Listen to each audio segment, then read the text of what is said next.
Croeso. Sut fydde ti'n disgrifio dy hun?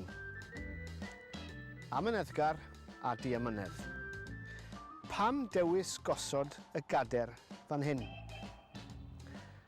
Ro'n i wrth y modd fel disgybl yn ysgol uwchradd Aberteifi fan hyn ac yn ddwl bel ar chwaraeon.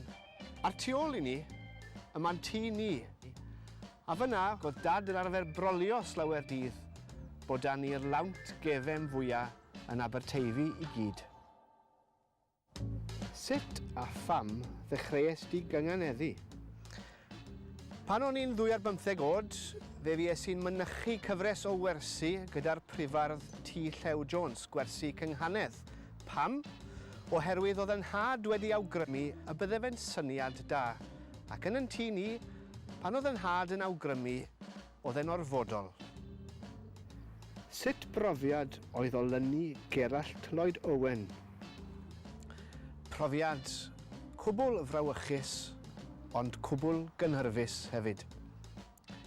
Wyt ti erioed wedi cael dy arestio? Fe ddes i o fewn trwch blewyn i gael fy arestio. O'n i'n fyfyriwr yn Aberystwyth. Fe ddath na gar heddlu a'i oleadau'n fflachio bob cam lan i neuadd Pantycelyn. Fe'n dygwyd i i'r ddalfa yn Aberystwyth.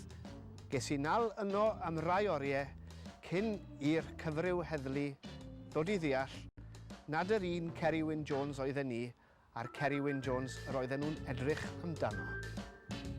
Stomp neu dalwrn? Talwrn, wrth gwrs. Ro gwpled i ni am y profiad o fod yng Nghader Pethe. Reit. Poeth ydyw'r haul. Poeth y dre. Poethach yw Cadair Pethe.